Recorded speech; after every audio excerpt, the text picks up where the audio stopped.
Ang pamamahala ni David, Lesson 19 ang kwento ng pag-asa. Naisip mo ba minsan, ano ang ginagawa ng Diyos? Nakalimutan na ba niya ang kanyang mga pangako?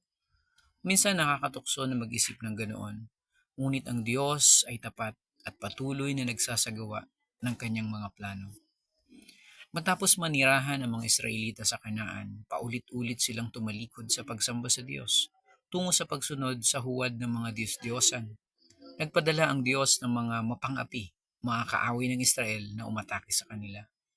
Ang mga Israelita ay dumaing sa Diyos para sa tulong. Nagpadala siya ng mga tagapaghatid ng mga hukom na nagligtas sa mga tao mula sa mga api. Iniligtas sila ng Diyos. Si Samuel ang huling hukom ng Israel na naglingkod sa Panginoon at naging pinakamahusay na pinuno ng Israel. Nang humingi ang mga Israelita ng isang hari na mamumuno sa kanila tulad ng mga bansa sa paligid nila, sinabi ng Diyos kay Samuel na ibigay sa kanila ang kanilang hinihiling. Ipinadala niya si Saul, ang magandang lalaki na Benjaminita, mula ulo hanggang paa. Si Samuel ay hinirang si Saul bilang hari. Nagsimula ng maayos si Saul na mapagpakumbaba na naglilingkod sa Diyos at hari ng kanyang mga tao. Ngunit siya ay nainip, gumawa ng kahangalan at sumuway sa Diyos. Sa wakas, sinabi ni Samuel kay Saul, tinanggal na ni Yahweh ang kaharian ng Israel sa iyo at ibibigay ito sa sino mang mas mabuti. Nang magkagayo, dinala ng Panginoon si Samuel sa Bethlehem sa isang lalaking nagngangalang Jesse upang mahanap ang susunod na hari. Matapos makilala ni Samuel ang lahat ng mga anak ni Jesse, sinabi ng Diyos kay Samuel, si David ang bunso ang magiging hari, at pinahiran siya ni Samuel ng langis sa harap ng kanyang mga kapatid. Maraming taon bago hinulaan ni Jacob na ang setro, ang tungkod ng hari na simbolo ng kanyang paghahari, ay hindi aalisin sa Juda. Ito ay higit sa 1,000 taon bago nagkaroon ng hari ang Israel. Pagkalipas ng ilang dekada, pinahiran ni Samuel si David, isang kabataang pastol mula sa lipi ni Juda, upang maging hari sa Israel. Bilang isang batang pastol sa mga burol ng Bethlehem, si David ay naglingkod sa Panginoon at naranasan ang kanyang kapangyarihan sa pamamagitan ng pagpatay sa mababangis na hayop na umatake sa kanyang mga tupa. Ngunit hanggang sa napatay niya ang isang higanting Pelisteo na nanakot sa mga hukbo ng Israel at lumait sa Diyos. Mula noon, nagpuri ang mga tao at ang mga tagumpay ni David sa labanan, na nagsasabing si David ay mas mahusay kaysa kay Haring Saul.